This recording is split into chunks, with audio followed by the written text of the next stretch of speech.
इनको पहचानो, इनको जानो।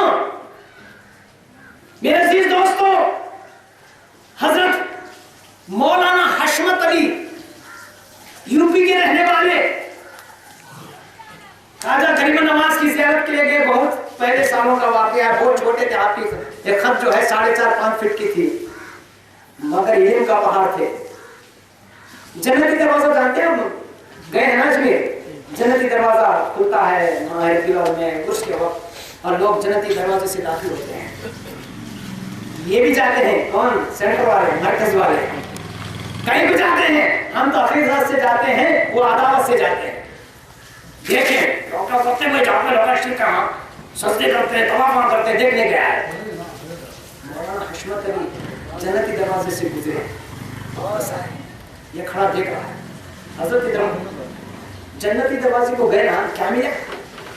बोले क्या मिलने का क्या है, जन्नती दरवाजा है। हम इस अकीदे से जाते हैं कि ख्वाजा की जन्नत के दरवाजे से गुजरेंगे तो कल क़यामत के दिन अल्लाह तबारक व तआला उसके बदले में हमें जन्नत के दरवाजे से दाखिल करेगा जन्नत में। अच्छा, तो तुम जन्नती बन गए, तुम जन्नती बन गए।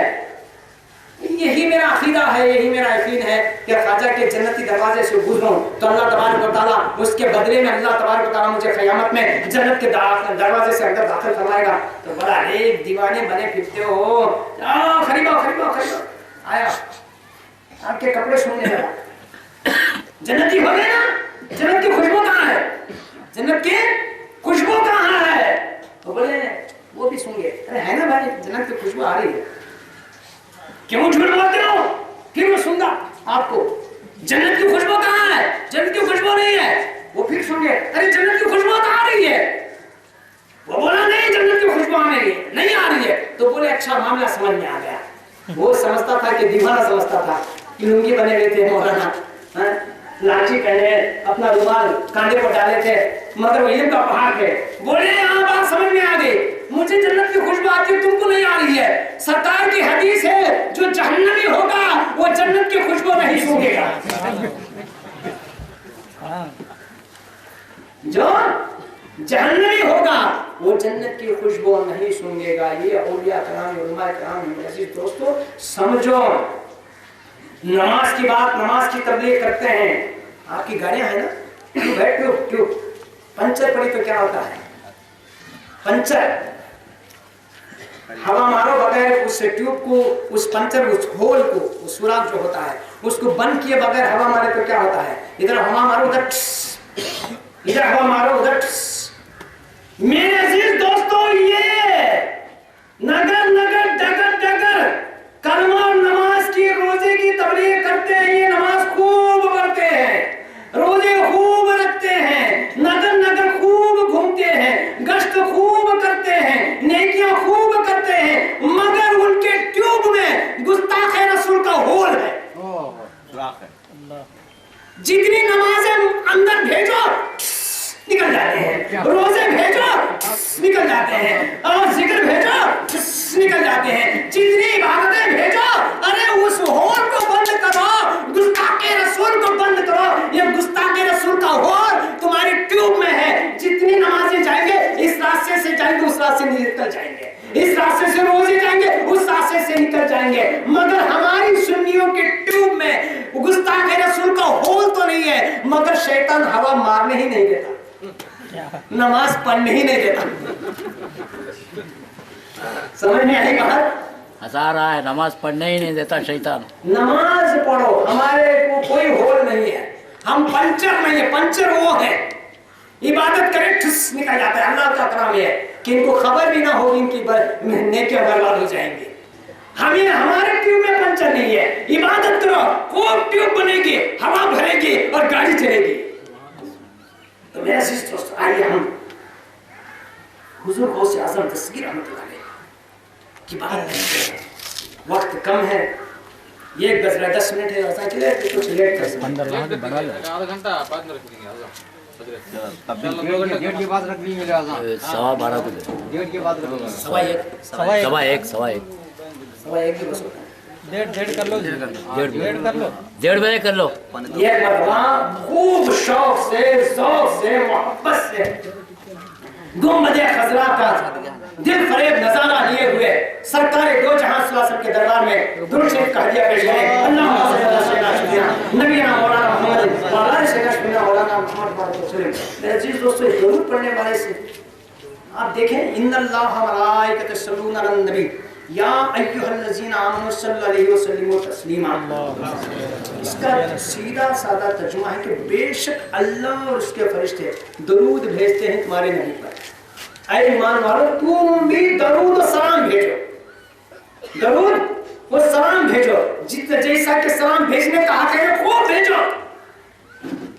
सरकार फरमाते हैं कि जो व्यक्ति मेरा उम्मती, मेरा चाहने वाला मुझ पर सलाम भेजता है, मैं उसे सुनता हूं और उसका जवाब देता हूं। किसी को शक है तो कोई भी मेरा चाहने वाला मुझ पर सलाम करता है, मैं उसे अपने कानों से सुनता हूं, जवाब देता हूं। तो पता चला अल्लाह ने सलाम पर क्यों जोर दिया इस आयत करीमा के अंदर कि सलाम खूब खूब भेजो, सलाम भेजो, खूब भेजो। इसलिए कि दरूद पढ़ने में सवाब है और सलाम में रसूल का जवाब है। जिसे सरकार वालेकुम सलाम कहते हैं उसका बेड़ा पार हो गया। और जब खबर में जाएंगे फरिश्ते मुनकिर नकीर आएंगे, मन रब्बुका, तेरा रब कौन, माँ दीनुका, तेरा दीन कौन सा, जवाब हो गया माँ तकुल हाजिर। सरकार को बता कर इनके बारे में क्या अकीदा रखता था, क्या बोलता था दुनिया में, अब क्या बोलता वो नहीं, क्या बोलता था। तो मेरे अजीज दोस्तों, हम सुन्नी बड़े नसीब वाले हैं, मैं सुन्नी नसीब है। सरकार फरमाएंगे अरे छोड़ दो, ये जुमा नमाज के बाद मुझ पर सलाम भेजता था, अगर वो मुझे नहीं पहचानता मैं उसे पहचानता। क्या बात है। तो सलाम को जारी रखो और सलाम के साथ सलात को भी जारी रखो, क्योंकि हमारे पास पंचर नहीं है। खूब फायदा मिलेगा नमाज में, खूब फायदा मिलेगा इबादत में। उनका पंचर पड़ा हुआ ट्यूब है, निकल जाएगा, हमारा सब सवाब बाहर नहीं जाएगा। तो मेरे अजीज दोस्तों, बुजुर्गों से अब्दुल दस्तगीर रहमतुल्लाह अलैह का जिक्र करके बात को खत्म करते हैं। सरकार की करामत बोलो इस महफिल में, जिनके नाम की महफिल है, तो ये बेद भी होगी मेरे अजीज दोस्तों। शेख अब्दुल मदार का महीना नहीं है, मदार का महीना किसके नाम पर है जानते हैं आप? किसके नाम पर है? इसको जमानी अव्वल कहते हैं, मगर हम मदार का महीना कहते हैं। ये मदार कौन है जानते हैं? उनका एक वाक़या बयान करके वो से पाक के बाद चंद बातें बोलकर आपको मैं आपसे रुखसत हो जाऊंगा। हजरत बदिउद्दीन मदार जिंदा शाह, जिनको जिंदा शाह मदार कहा जाता है, उत्तर प्रदेश में कानपुर के करीब मकनपुर है, वहां पर आपका रोजा है, आपका मजार है और बड़ी ही अजीब हस्ती है शाह मदार। आपकी उम्र कितनी है तारीख यहाँ पर आप जानते होंगे, मगर आपको बता दें, जिंदा शाह मदार की उम्र 596 साल है। कितने? 596 साल, 250 सने हिजरी में आप मुल्क के शाम में पैदा हुए। और जब आपकी उम्र 4 साल 4 महीने 4 दिन की हुई, तो आपके वालिद ने आपको उस्ताद के पास ले जाकर बिठाया। उस्ताद ने बिस्मिल्लाह के बाद अलीफ पढ़ाया, तो जिंदा शाह मदार जिनकी उम्र 4 साल की थी, हुर्फ अलीफ की इतनी तफसीर, इतनी तशरीह और इतने नुक्ते बयान किए कि 7 दिन तक अलीफ के बारे में बदिउद्दीन मदार 4 साल की उम्र में बयान करते रहे और उस्ताद सुनते रहे। शाह बदिउद्दीन मदार रहमतुल्लाह अलैह, जौनपुर। तबलीग कैसे हुई हिंदुस्तान में, इस भारत में इस्लाम कैसे फैला मैं बताऊं मेरे दोस्तों। शाह बदिउद्दीन मदार जौनपुर आए, 596 साल की उम्र थी, इस्लामी हुकूमतें भी आ रही थी। जौनपुर का हाकिम इब्राहिम शर्की था उसका नाम, और पूरा हिंदुओं से भरा था। और जौनपुर में हर साल हैजे की बीमारी आती थी, कलरा। कलरा जानते हैं ना, डायरिया और वॉमिटिंग्स की, ये कलरा की बीमारी हर साल आती थी जौनपुर में।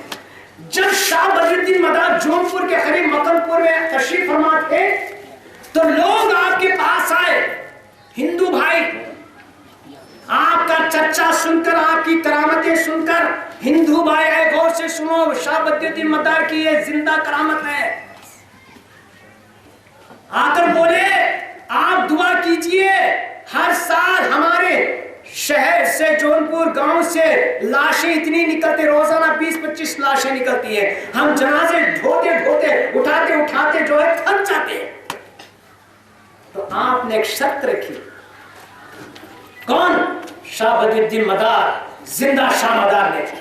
मैं दुआ करूंगा हैजे की बीमारी हमेशा के लिए खत्म हो जाएगी, एक मुर्दा भी नहीं निकलेगा, बशर्ते कि तुम सब मुसलमान हो जाओ। 40 दिन का टाइम दे रहा हूं, 40 दिन में एक मुर्दा भी नहीं निकला तो तुम सबको मुसलमान होना पड़ेगा। ये शर्त रखी शाह बदरुद्दीन मदार ने। कोई आए मुफ्ती शर्त रखे, दुआ करे, अपने बराबर समझने वाले। तो हिंदू मान गए और अपने गांव आए, मकनपुर में आए थे, मकनपुर से जौनपुर आ गए। तो शाह बदरुद्दीन मदार अपने खलीफे शहाबुद्दीन खिदवाई रहमतुल्लाह अलैह को भेजा जौनपुर, जाओ दुआ करके आओ, गांव में जाकर दुआ करके आओ। शहाबुद्दीन खिदवाई रहमतुल्लाह अलैह खलीफा शाह बदरुद्दीन मदार के जौनपुर आए, एक ऊंचे टीले पर खड़े होकर दुआ फरमाई कि या अल्लाह इस बस्ती से बीमारी को हटा दे।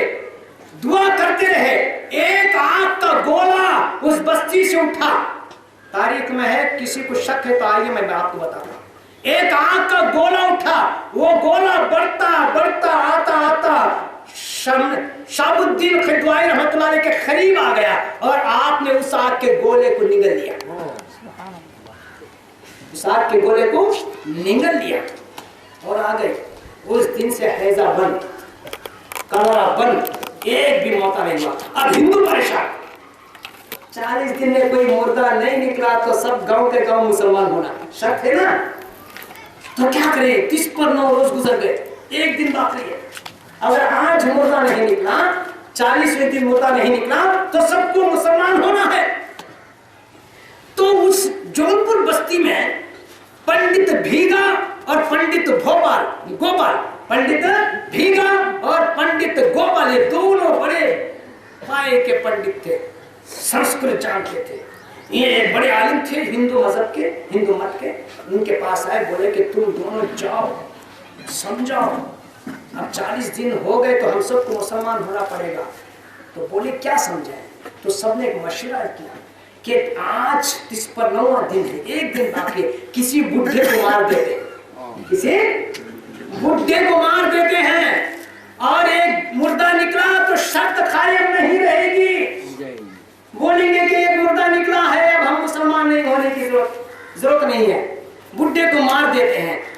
तो पंडित गोपाल, पंडित भीगा थे हिंदू मगर समझदार थे, बोले अरे नादानो, अपने अक्ल से सोचो, जिस शख्स ने आकर इस बीमारी के आग के गोले को निगला है, अगर हमने गद्दारी की, क्या उसके लिए आसान नहीं कि निगले हुए गोले को लाकर फिर ठूक दे।